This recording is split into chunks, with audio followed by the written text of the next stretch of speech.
BMW M4 versus Audi RS5, almost 1000 horsepower in this comparison review. You wanted to see more comparisons? Well, that's what you get. Let's go.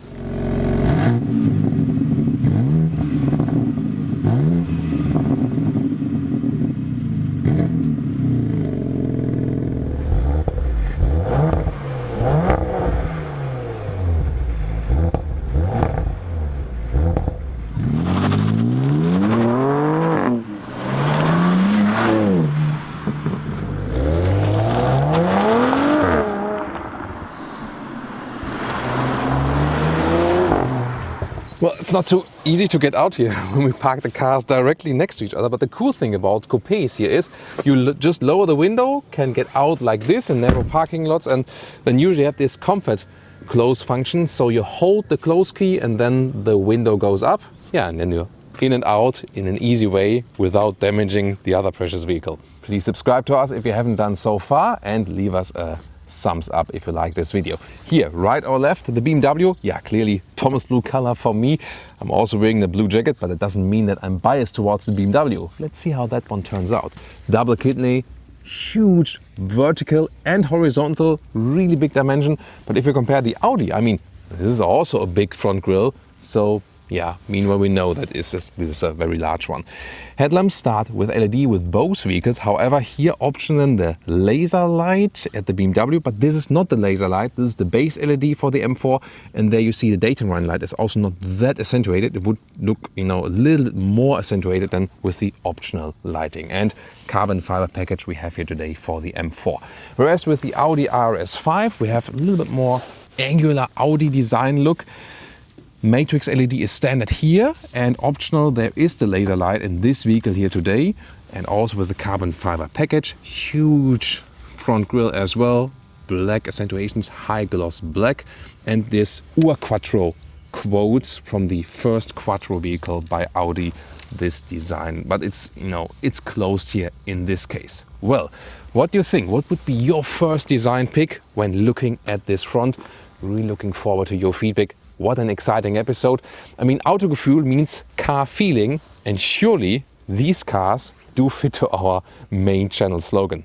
4.72 m or 186 inches in the length for the Audi RS5, whereas we go 8 cm or 3 inches longer with the BMW M4. But definitely both in the very same segment, so approximately the same. Also pricing wise, approximately the same. You start less than 100,000 euros for both vehicles, and with more extra equipment both over 100,000 euros or dollars. Whereas the M4 is a couple of thousand euros less expensive actually. Interesting. Wheels start usually with the M4, 18-inch in the front, 19-inch in the rear, and then optional 19-inch in the front or 20-inch in the rear for the M4 competition, for example, as standard. Here, however, winter tires, 19-inch front and the rear, in case you wonder. And when you go for the optional ceramic brakes, we have them here in the front and in the back, whereas with the RS5, when you go for the optional ceramic brakes, you only have them in the front, but then they're of course also less expensive. Well, it looks a little bit small than for the normal brakes in the rear in comparison then. As for the suspension, it's interesting, both start with a fixed sport suspension, and if you want a different ride or more comfortable ride or more variety between sportiness and comfort, here you can go for the DRC. We also have it here today. That's a dynamic ride control, and then you can have 3 different settings from comfort, normal and sporty, whereas with the BMW M4 the option there is an adaptive suspension that also has settings, but is always within these settings, varying between. So suspension wise it sounds like it's more comfortable with the M4, but effectively driving wise we really have to say the M4 feels stiffer. But more of that in the driving part very soon. You can get a carbon fiber roof for both vehicles or a panoramic roof. Here in this case today we have a carbon fiber roof for the M4, whereas we have a just closed roof for the RS5. Let's get towards the rear. This is really interesting. Both have a carbon fiber lip then here in this carbon package, and a nice LED signature for both vehicles. Audi once again more rectangular design, whereas the BMW a little bit more central swinging lines here, and in the lower part both with a huge diffuser. And with the BMW M4 we have 4 pipes here, very visible, And with the Audi, this is the optional sports exhaust. Here you can see with the black pipe, 2 big pipes, but on the inside they're also split and you can clearly see the exhaust valve.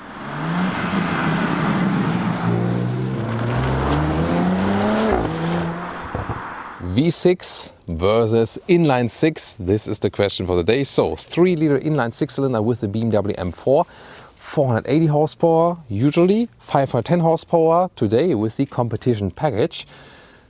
And rear-wheel drive only for this model, but however you can also get an all-wheel drive model if you want at a later stage. Whereas the Audi RS5 is always all-wheel drive, quattro, 40% front, 6% in the rear is the standard distribution. Here we have 450 horsepower, so a little bit less horsepower. However, the acceleration figures both 3.9 seconds. In this case here, again, the all-wheel drive model of the M4 will be the fastest then. If you compare the Newton meter figures, here 600 Newton meters of torque, whereas the BMW M4 goes with 550 in the standard model or 650, then more here in the competition model. And design-wise, well, you see here this RS carbon fiber covering, 500 euros extra if you want that. And then this looks better than this does. No Autogefuehl comparison without the key fobs. Well, in this case, a little bit unfair because this is an optional key fob here of the BMW M4. You can also get a normal one and you also get a secondary normal one with the vehicle if you order this special one.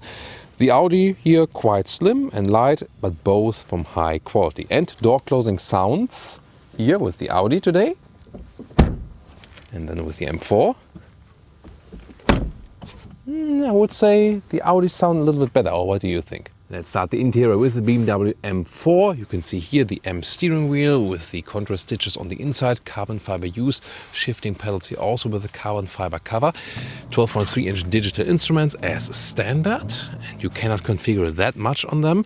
And the seat either comes with a normal sport seat or this one here in a special performance package with the bucket seat. Some Alcantara use, but still a lot of animal skin use. But it looks really, really fancy. But will it offer some comfort? We will soon check that one out. Let's take a look at the RS5 in comparison. So this sport seat here is standard, so there's no option. But usually it would come with Alcantara on the inside, so a wider Alcantara surface for the Audi. That's definitely better than in the M4. And we also have this lovely Alcantara steering wheel here. That's really my favorite RS badge and just offers the best grip, and I would always go for this one. Also 12.3-inch digital instruments, and here with Audi you can adjust them a little bit more. Let's get inside the BMW M4. Of course a shoe tab here, famous. And well, headroom wise no problem with 1.86 or 6'1". And well, this seat here is really, really stiff everywhere. It's really suitable for the racetrack, and the moment you sit here and think like, oh, I can't drive for a longer time in this one. But the funny thing is that on long term, it's of course not the most comfortable vehicle overall, but these optional sport seats are more comfortable than the base sport seats, for whatever reason. The only thing is here, you know, this stiff carbon fiber part here in the middle, right here. Yeah, I'm not so sure. I don't need a carbon fiber between my legs to have something stiff between my legs. Oh.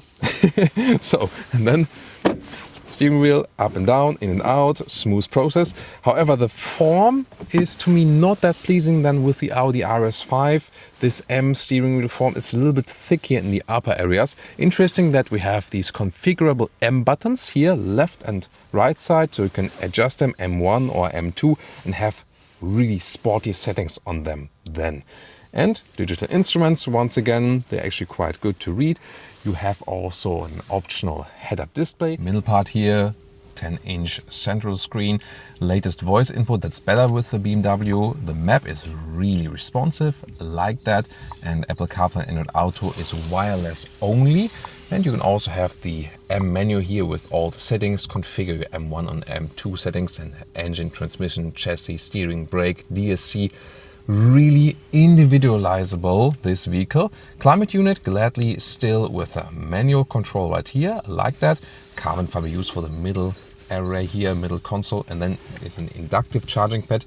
The Apple CarPlay or Android Auto is only wirelessly, and sometimes that's a little bit annoying because the connection, sometimes just for a brief of a second, is getting lost when hearing music, and to me that's really annoying. I prefer that when you still have the cable option. Interesting also, this area, you can not only use the touchscreen but also have it here while driving, for example, this turning and pressing knob with some hotkeys. Here you can adjust the shifting characteristics and also go to the M mode and the setup. So this car can be individualized for the racetrack. That's the special thing. A little bit more complicated in the user interface than the Audi. And some more space underneath with a USB-C charger. And one detail saying I'm the racier car of both. Here, this top part here of the head restraint, you can remove that with, pulling some screws. And then you can have your helmet inside the vehicle without, hitting this here. So to make it even slimmer. Again, one detail that says the M4 is the more racy car in comparison. And sitting in the rear, here the BMW M4 works headroom-wise when I'm a little bit cramped, but legroom-wise is important. It works with 4 tall adults overall in the vehicle. These bucket seats are very slim. That's why, that could be something you can argument, when you talk to your partner, like, yeah, I need to get the sporty bucket seats because more space in the rear, Now getting inside the Audi RS5, and there is a feature here which also shows that this car is more leaning towards a little bit more comfort. Well, you remember with the M4, we could, put out a part in the head restraint to make it racier for wearing a helmet on the racetrack. That's not possible here. But what's possible then here is, close the door, and then here, there's this seatbelt reacher, so you can easily get the seatbelt. That does not exist for the M4. And that, again, shows these small little nuances make the difference, where the RS5 goes a little bit more in the comfort direction and the M4 a little bit more goes in the racy direction. Sitting here in the RS5 is also a big difference. You sit higher, of course, especially if you have the bucket seats with the M4. In these standard performance seats with the RS5, you feel you're just higher, not that low on the road, and that again speaks for this, small difference. Steering wheel, I love the Alcantara steering wheel, up and down, in and out. And to me, it has the better size. It's smaller, it's slimmer. The steering wheel is racier. The Audi Virtual Cockpit 12.3 inch is fancier. You can still get analog gauges here as standard, but you should go for these ones because then you can have the map all over the place or just in this view. So you're just more flexible with that, and it's also a very crystal clear view. And also a head-up display is available. Then in the middle part, a new 10-inch screen since the facelift of the RS5 Coupé both, and also for the Sportback. Easy to control, touch only, but the user interface is really straightforward. And you can also individualize your RS buttons, for example, because in the RS mode, which you can set on the steering wheel, you can go to the Audi Drive Select, and then here RS1 and RS2, and there can also change the different settings. So, like a similar system than BMW is using, just that you have one RS button for that on the steering wheel. GPS is also really responsive and a clear display, and Apple CarPlay and Auto is here available both wirelessly and with a cable. And well, sorry BMW, but this is the reason why the Audi wins for me in the interior. Yeah, I just love this AC unit. What a nice sound when turning it, and it's just so easy and straightforward to use. Yeah, and this is also quite fancy with the hovering functions right there. So to me, the Audi overall a more straightforward user interface. Lower part than USB-A device, adaptive cup holders, and then nice Alcantara covering also here for the automatic shifting lever. Yeah, however, the BMW would also be available as a manual. That is not possible here. And one of the unknown awesome details in the Audi is here, the cup holders are designed in a way, together with the key, that the key directly fits in here and is really fixed and well stored. Well, and rear seating in the RS5 Coupé, both headroom-wise and legroom-wise, not that good as in the BMW M4 Coupé. And the reason is here, the thick seats, especially in comparison to the bucket seats. So if you would have the M4 with the normal sport seats, the difference wouldn't be that large. But then the difference here to the M4 with bucket seats to here, clearly I cannot sit well here, and also headroom wise it gets close, yeah. So not really four-tall adult proof here in the RS5 Coupé. That's the reason why Audi is offering the RS5 Sportback then. So what can you load in these performance mid-size coupés? Let's compare the trunks or the boots. Here the width is a little bit less than a meter or less than 40 inches. The length here in the M4 is 36 inches or around 90 centimeters. So that's shorter than in the RS5. However, the height here is quite good. This is 20 inches or around 50 centimeters. Whereas now in the RS5, and you see we folded also the seats with both vehicles, that's possible. Here, the RS5 is longer here, the normal trunk length, so almost a meter or almost 40 inches. The width is also a little bit more. However, it's a little bit less deep. So here 19 inches or a little bit less than 50 centimeters. So that's the difference. Overall, I have to say then the RS5 a little bit better usable in the trunk. Welcome to Thomas's Active Comparison Driving Lounge. We're starting with the newer vehicle, the BMW M4. We go here to the M mode button that we have the speed in the middle part, and also assistance systems are drawn back. And we also go to the M1 mode. That's totally fine for public roads right here. And of course it's dry today, so that's fine. And we start about 50 kilometers an hour, and let's see.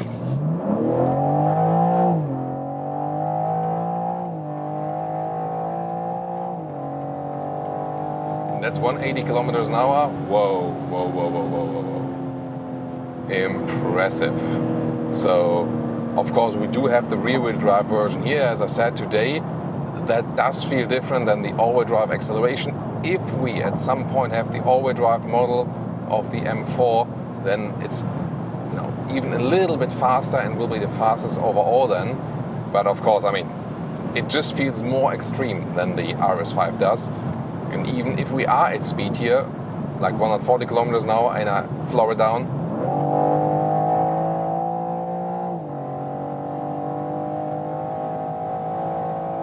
that's 200 kilometers an hour, 125 miles an hour, and there's still always something coming. A little bit more nervous on the road than the RS5 is, so more engaging, definitely sportier, but also I would say a little bit less balanced in a way. So I mean, in every kind of way. And another example is also really very good braking performance. Oh, hello M4 competition.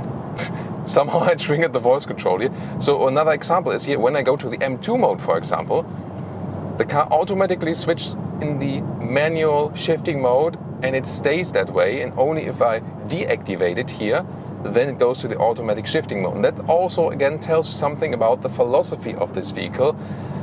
The whole philosophy of this vehicle is really race first. Whereas the RS5 is, yeah, I'm racy, but still somewhat the compromise comfort and raciness first, Being in the tunnel, of course, we can shift down ourselves here with the pedals. That's here. Whoa.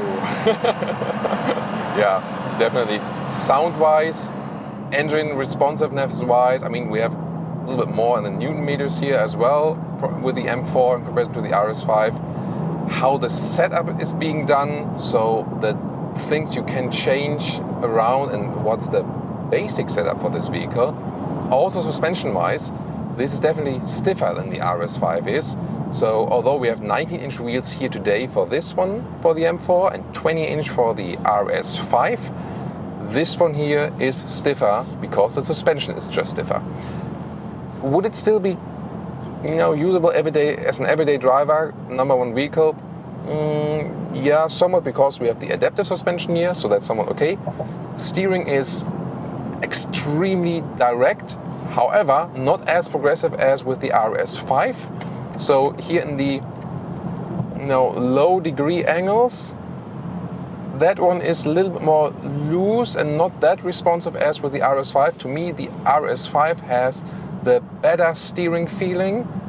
It just feels more precise. And this one here, yeah, here a little bit, not enough. And then here it increases too much. So I think overall with the BMW 3 Series, they didn't get the steering ratio quite right, and I said it a lot of times before on 3 Series review. The BMW 3 Series is supposed to be the reference point for BMW in the core brand sportiness and the steering feeling. But that's the vehicle which has the worst steering feeling at BMW. That's one of the biggest criticism points here to me about this car. And one more time, we're gonna accelerate. Oh.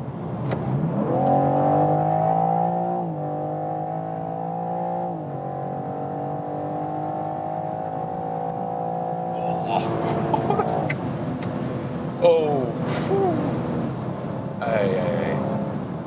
And this is here my Nürburgring Nordschleife corner where I can drive higher motorway speed. Whoa, and this car feels so aggressive. Still hooks up to the road quite well, and you hear the wind noises, so it is definitely louder than in the normal 4 Series or 3 Series. So you always feel that with the M models, they, you know, someone don't pay the biggest attention to sound dampening because probably they want to have the customer to experience the engine sound a little bit more. That's also on the cost of the wind noise. Then I also feel that it is here a little bit louder than in the RS5 overall. But the coolest thing about this vehicle is definitely the engine. It's so extremely responsive. Yet again, if you keep it cruise control motorway, oh yes, and by the way, we also have a cruise control in here, then you can even go some like 9 liters, 1 kilometer, so some 30 mpg regions. Well, of course, if you floor it out, then rather, you know, the like 11, 12 liters, 1 kilometers, 20 mpg regions. Welcome to the tunnel.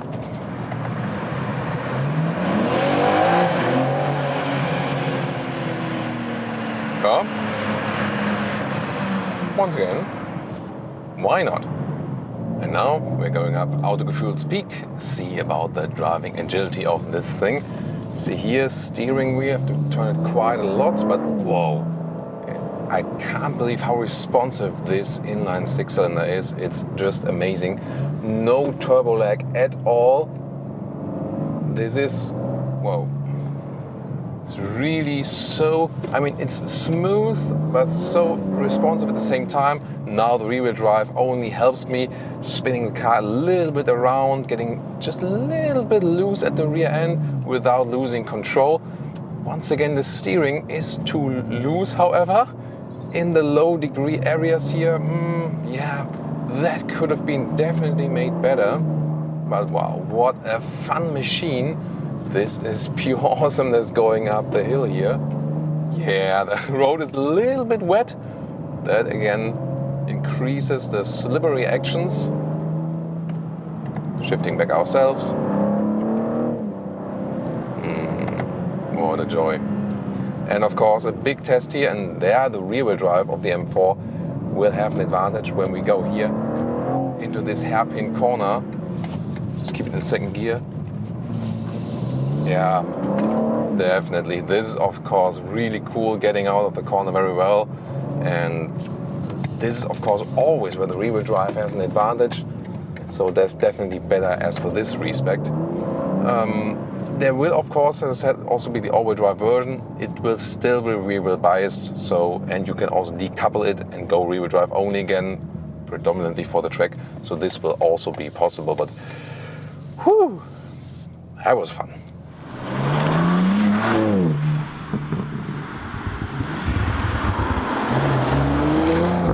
And now welcome to the Audi RS5 Coupé. We put it here in the RS2 mode, the sportiest mode that is available. Set all on the performance. We know the acceleration figure is the same, but here then with the all-wheel drive. And what about the sound? How will this one here perform and feel? Will it be different? Let's see. We'll start here about 30 kilometers an hour and accelerate it out. Let's go.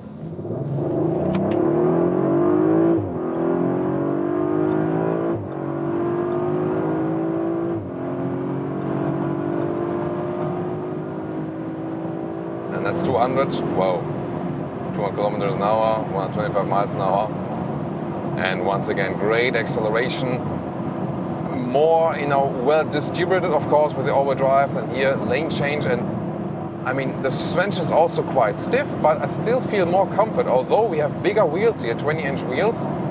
So more comfort definitely with the RS5, and I have to say, the steering super precise, also at high speeds here, and it just gives me a safer feeling. This car definitely gives me a more subtle and more safe feeling. That's really, really, really interesting. Now, let's test the brakes. Here, hard on the brakes, down to 100. Wow, also braking performance, really, really good. Although we only have the ceramic brakes here in the front, but definitely more than enough for the braking performance, no problem at all. And this is really a very interesting finding. So if you compare them here, the RS5 and the M4, the M4 just has this raciness also in the driving, and there's sometimes a little bit feeling of not 100% in control, you know what I mean? But that's maybe what you want to have. But here you have a lot of performance as well, but you feel 100% in control all the time. And to me, it's somehow the better feeling. I like to be like 100% certain. So, slow down the window, being in a tunnel here. Yeah. Oh, that was a nice upshift here. That sounded very nice. I also like that in the RS mode, the head-up display also changes the appearance and gives also now, you know, the ref counter in there. That's definitely really, really cool. So sound-wise, yeah, the M4 sounds a little bit more extreme, I think. Oh, what's your take on that? Definitely both cars are pushing adrenaline, no doubt about that. And definitely the RS5, somehow this more safer feeling, both from the steering input, suspension wise, also of course that the rear end cannot brake oh. There's a tuned Polo GTI, very interesting, probably wants to race us, but of course we always keep with the speed limits, we only accelerate out where it's really allowed. I still need my driver's license for the very next review, definitely. Come on, let's catch up to that GTI.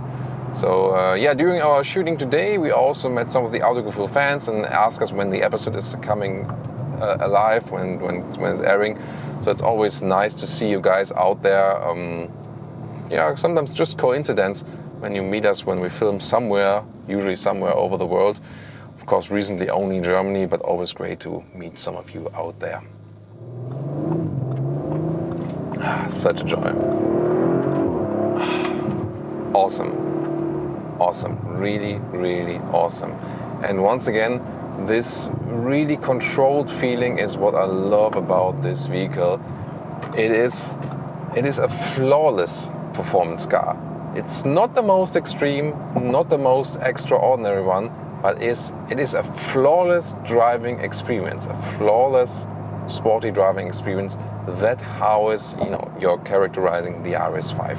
One more acceleration, let's use the shifting pedals, go down and then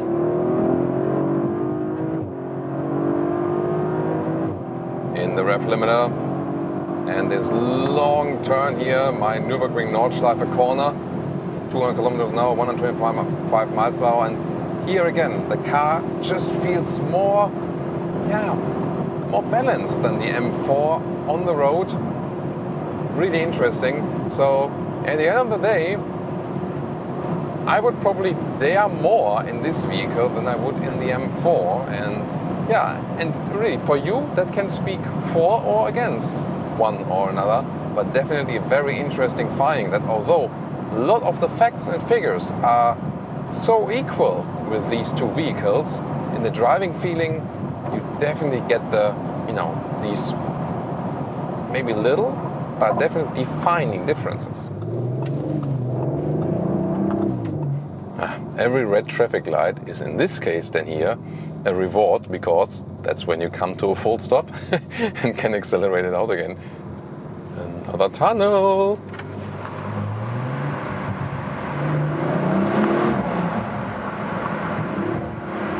Plop, plop, plop.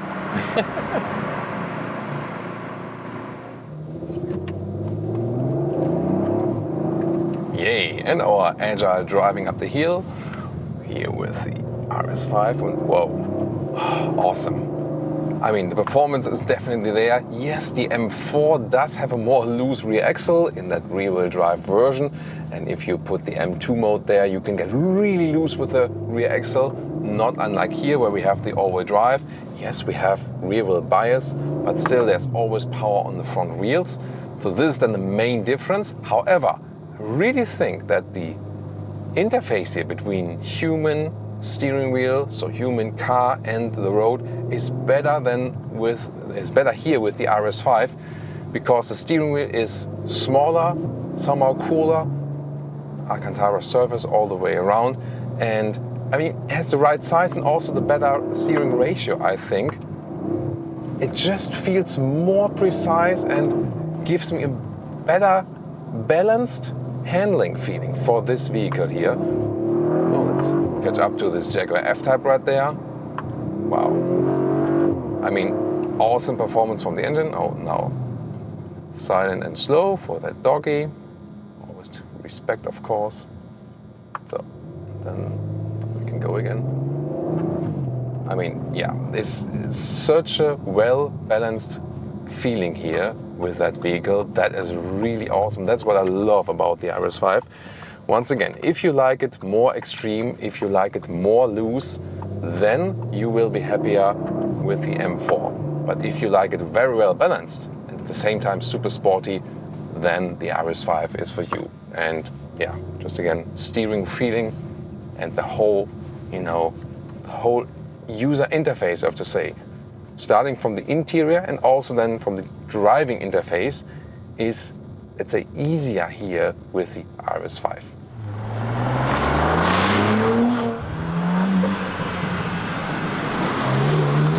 And now to our conclusion for today, BMW M4 Coupé versus Audi RS5 Coupé. Which one would you pick? Tell me in the comments. For me, I have to say, I would go for the RS5 Coupé. Why? Well, let's start with the exterior.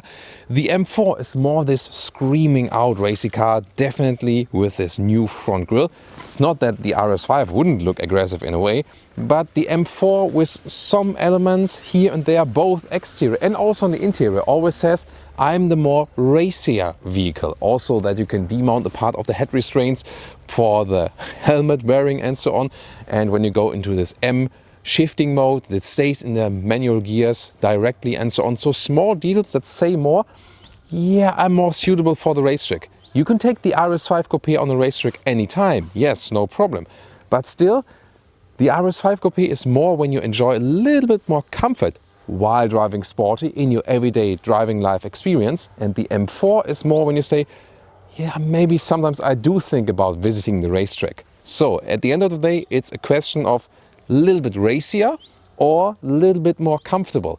And my choice would be the RS5 because the moments in your everyday driving experience, even if you drive sporty, the moments where you can experience or have more, more comfort experience are just more often than the moments you have like, yeah, I want it racier. So I think you profit more from the experience of the RS5 Coupé.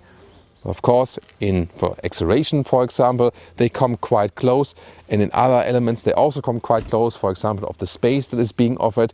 So at the end of the day, it's personal preference. My preference then for the day, RS5 Coupé, but definitely both are super, super fun cars.